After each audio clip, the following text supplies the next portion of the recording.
நீதிமொழிகள் 16:4 கர்த்தர் சகலத்தையும் தமக்கென்று படைத்தார்.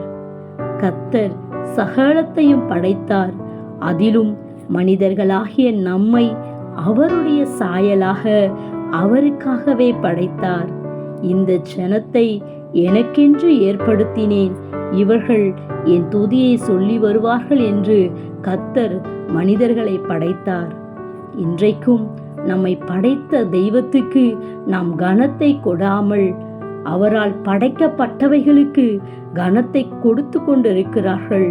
நல்லவனுக்காக ஒருவேளை ஒருவன் மரிக்க துணிவான், ஆனால் நாம் எல்லோரும் பாவிகளாய் இருக்கையிலே கிறிஸ்து நமக்காக மரித்து தம்முடைய அன்பை வெளிப்படுத்தினார். இன்றைக்கும் அந்த அன்புள்ள தெய்வத்தை நாம் நோக்கி பார்த்து கர்த்தர் தனக்காய் படைத்த நம்மை அவருடைய துதியை சொல்லி அவரை புகழ்ந்து பாடுவோம். Have a nice day. God bless you.